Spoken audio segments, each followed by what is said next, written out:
Welcome to NCN news. నేను సంధ్య. బులెటిన్లో ముందుగా హెడ్లైన్స్ చూద్దాం. కూటమి ప్రభుత్వంతో నవ్యాంధ్ర ప్రగతి సాధ్యం. మంత్రులు నిమ్మల రామనాయుడు, కందుల దుర్గేష్. రాజమహేంద్రవరం స్థానిక శ్రీ వెంకటేశ్వర ఆనాం కళా కేంద్రంలో జిల్లా కలెక్టర్ కీర్తి చేకూరి అధ్యక్షతన ఆంధ్రప్రదేశ్ ప్రభుత్వం ఆధ్వర్యంలో 2 ఏళ్ల నమ్మకం, అభివృద్ధి, సంక్షేమం జిల్లా స్థాయి కార్యక్రమం నిర్వహించారు. ఈ సందర్భంగా మంత్రులు నిమ్మల రామనాయుడు, కందుల దుర్గేష్ మాట్లాడారు. కూటమి ప్రభుత్వం 2 ఏళ్ల పాలన పూర్తి చేసుకున్న సందర్భంగా రాష్ట్ర వ్యాప్తంగా 2 ఏళ్ల నమ్మకం, అభివృద్ధి, సంక్షేమ కార్యక్రమాలు నిర్వహిస్తున్నట్టు తెలిపారు. గత 2 ఏళ్లలో ప్రభుత్వం అమలు చేసిన అభివృద్ధి కార్యక్రమాలు, సంక్షేమ పథకాలు, వివిధ రంగాల్లో సాధించిన ప్రగతి, లబ్ధిదారుల జీవితాల్లో వచ్చిన మార్పుల్ని ప్రజలకు తెలియజేయడం ఈ కార్యక్రమం ప్రధాన ఉద్దేశమని అన్నారు. ప్రభుత్వం ప్రజలకు ఇచ్చిన హామీల అమలు, పారదర్శక పాలన, విద్య, వ్యవసాయం, మౌలిక వసతులు, మహిళా సాధికారత, ఉపాధి కల్పన తదితర రంగాల్లో సాధించిన విజయాలను ప్రజలకు చేరవేసేందుకు ఈ కార్యక్రమం వేదికగా నిలుస్తోందన్నారు. గత ప్రభుత్వ హయాంలో ఏర్పడిన ఆర్థిక సవాళ్లు ఉన్నప్పటికీ ప్రజలకు సంక్షేమ పథకాల అమల్లో ఎటువంటి ఆటంకం కలగకుండా ప్రభుత్వం కృషి చేస్తోందన్నారు. కూటమి ప్రభుత్వం అధికారంలోకి వచ్చిన తర్వాత ప్రజలకు మెరుగైన పరిపాలన అందుతుందన్నారు. ప్రజలకు ఇచ్చిన హామీలు అమలు చేస్తూ ప్రభుత్వం ముందుకు వెళ్తుందని, లబ్ధిదారుల జీవితాల్లో వచ్చిన మార్పులు అందుకు నిదర్శనమని తెలిపారు. ఈ కార్యక్రమంలో ఎమ్మెల్యేలు ఆదిరెడ్డి శ్రీనివాస్, గోరంట్ల బుచ్చయ్య చౌదరి, ముప్పుడి వెంకటేశ్వరరావు, నల్లమిల్లి రామకృష్ణారెడ్డి, బత్తుల బలరామకృష్ణ, ఎమ్మెల్సీ సోము వీర్రాజు, జిల్లా స్థాయి అధికారులు, తూర్పుగోదావరి జిల్లాకు చెందిన వివిధ శాఖల అధికారులు, స్థానిక ప్రజాప్రతినిధులు, వివిధ కార్పొరేషన్ల సభ్యులు, అధికారులు, లబ్ధిదారులు, డ్వాక్రా సంఘాల మహిళలు, సూపర్ 6 మరియు ఇతర ప్రభుత్వ పథకాల లబ్ధిదారులు పెద్ద సంఖ్యలో పాల్గొన్నారు.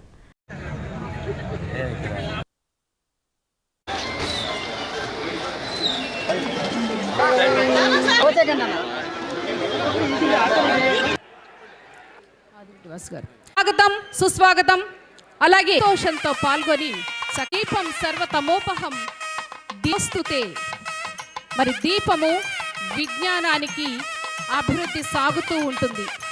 మరి మనం ఎమ్మెల్సీ వారికి మరి వీరు వచ్చేలోపు మిడ్ డే మీల్స్ లో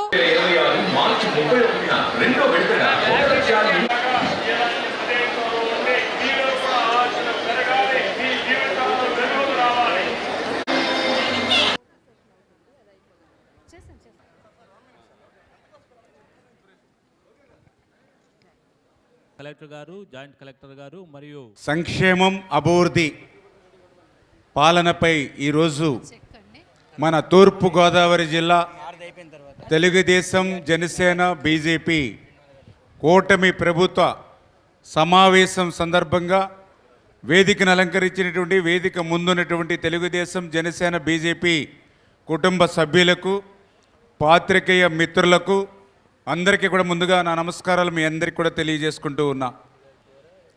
2024లో మనం అధికారంలోకి వచ్చే సమయానికి మనందరికీ తెలుసు ఆర్థిక పరిస్థితి ఎట్లా ఉందో. వెంటిలేటర్ మీద ఉన్నటువంటి ఆర్థిక పరిస్థితిని ఈ రాష్ట్రానికి గత ప్రభుత్వం వారసత్వంగా ఇచ్చినటువంటి పరిస్థితి. అటువంటి వెంటిలేటర్ మీద ఉన్నటువంటి ఆర్థిక స్థితి నుంచి ఈ యొక్క 2 సంవత్సరాల్లో ఆంధ్రప్రదేశ్ రాష్ట్రంలో జరుగుతున్నటువంటి అభివృద్ధి, సంక్షేమాన్ని మనం ప్రతి నిత్యం కూడా మనం చూస్తూ ఉన్నాం. అందులో ముఖ్యంగా 200 రూపాయల పింఛన్ని ఆ రోజు 2000 రూపాయలు చేసింది చంద్రబాబు నాయుడు గారు.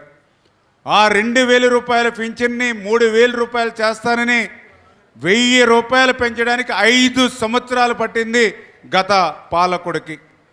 ఈరోజు 4000 రూపాయలు చేస్తామనేటువంటి పింఛన్ని 4000 రూపాయలు కాదు, ఏప్రిల్ నెలలో మాట ఇచ్చామని ఏప్రిల్, మే, జూన్ 3 నెలలు 3000 ప్లస్ 4000 7000 రూపాయలు అక్షరాల ఆ ఇంటి గడప దగ్గర అందిస్తున్నటువంటి ప్రభుత్వం మన కూటమి ప్రభుత్వం. కూటమి ప్రభుత్వం తల్లికి వందనం కింద ఎంతమంది పిల్లలుంటే అంతమందికి ఈరోజు తల్లికి వందనం. కేంద్రం సాయంతో ఈవేళ 20,000 రూపాయలు పెట్టుబడి సాయంగా రైతుకు అందించేటువంటి కార్యక్రమం అన్నదాత సుఖీభావ్ కానీ, 5 రూపాయలకి అన్నం పెట్టేటువంటి అన్నా క్యాంటీన్లు ఈరోజు 5 కోట్ల మంది ఈవేళ ఈ 2 సంవత్సరాల్లో కడుపు నింపేటువంటి కార్యక్రమం. మహిళలకు ఉచితంగా ఆర్టీసీలో టికెట్ లేకుండా ప్రయాణం చేస్తూ ఇప్పటికీ చూస్తే దగ్గర మరి 79 కోట్ల టికెట్లు ఈవేళ లేకుండా ఈవేళ మహిళలకి 2 సంవత్సరాల్లోనే ఉచిత ప్రయాణం కల్పించినటువంటి ప్రభుత్వం ఈరోజు మన కూటమి ప్రభుత్వం. ల్యాండ్ టైటిలింగ్ యాక్ట్ని రద్దు చేసి ప్రైవేట్ ఆస్తుల్ని కాపాడినటువంటి ప్రభుత్వం మన ప్రభుత్వం అనే విషయాన్ని, అదేవిధంగా 3 గ్యాస్ సిలిండర్లు ఉచితంగా ఈరోజు అందించేటువంటి కార్యక్రమం కానీ, ఆర్టీసీ బస్సు ద్వారా ఇబ్బంది పడుతున్నామని ఆటో డ్రైవర్లు చెప్తే వాళ్ళ అకౌంట్లోకి 15,000 రూపాయలు ఇచ్చేటువంటి కార్యక్రమం కానీ, వేవర్స్కి 200 యూనిట్లు మగ్గాలుంటాయి, పవర్ లూమ్స్ ఉంటాయి 500 యూనిట్లు ఉచితంగా అందించడం కానీ, మత్స్యకారులకు 20,000 రూపాయలు ఉచితంగా వాళ్ళకి వేట నిషేధ సమయంలో ఇచ్చేటువంటి విషయం కానీ, ఈ రకంగా పెద్ద ఎత్తున సంక్షేమాన్ని చేసుకుంటూ మరొక పక్కన అభివృద్ధిని కూడా మళ్ళీ ఈ ప్రభుత్వం అధికారంలోకి వచ్చిన తర్వాత 175 నియోజకవర్గాలకి కూడా ఉద్యోగ ఉపాధి అవకాశాలు కల్పించేటువంటి విధంగా ఒక ప్రపంచ స్థాయి రాజధానిని అమరావతిని ఈరోజు నిర్మాణం చేయడం కానీ, ఆ రోజు పోలవరం ప్రాజెక్టు మీ అందరికీ తెలుసు, ఆ రోజు 72%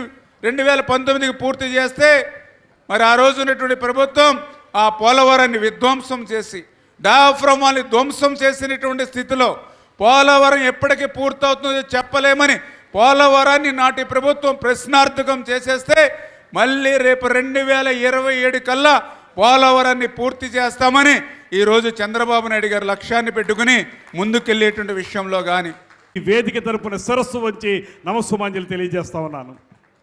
మీ అందరికీ తెలుసు 2019 నుంచి ఆ రాక్షస పరిపాలన, 2024 నుంచి వాళ్ళ 26 వరకు ఈ 2 సంవత్సరాలుగా జరుగుతున్నటువంటి సుపరిపాలన, ఈ రెండింటి మధ్య వ్యత్యాసం ఎంత ఉందో మీ అందరికీ తెలుసు. అందుకే ఇవాళ కేవలం ప్రజల యొక్క ఆమోదంతో, ఇప్పుడే మీరు చూశారు కొంతమంది బెనిఫిషరీస్ మాట్లాడేటువంటి మాటలు, అంటే ప్రజల్లో ఆ సంతృప్త స్థాయి బాగా ఉండి ఎన్నికల సమయంలో ఏ కార్యక్రమాలు ఏ హామీలు అయితే మనం ఇచ్చామో ఆ హామీలన్నింటినీ కూడా తూచా తప్పకుండా అమలు చేస్తున్నటువంటి నేపథ్యంలో రాష్ట్ర ప్రజలందరి మనసుల్లో కూడా ఈ కూటమి ప్రభుత్వం బాగా పరిపాలన చేస్తుంది, కార్యక్రమాలను అమలు చేస్తుంది, పథకాల ద్వారా సంక్షేమ పథకాల ద్వారా కార్యక్రమాలని అమలు చేయడంతో పాటు అభివృద్ధి కార్యక్రమాలను కూడా చేపడుతుందనేటువంటి విశ్వాసాన్ని ఇవాళ రాష్ట్రంలో ఆ మూల నుంచి ఈ మూల వరకు కూడా అందరూ చూపిస్తున్నటువంటి నేపథ్యంలో 2 సంవత్సరాల సుపరిపాలనను పూర్తి చేసుకుని 3వ సంవత్సరంలోకి అడుగు పెడుతున్నటువంటి ఈ శుభ సందర్భంలో సగర్వంగా గుండెల నిండా ఊపిరి పీల్చుకుని మేం మీకోసం పనిచేస్తున్నామని చెప్పడానికే ఈ కార్యక్రమాన్ని ఏర్పాటు చేసుకున్నాం అనేటువంటి మాటను కూడా మీ అందరికీ మనవి చేస్తున్నాను.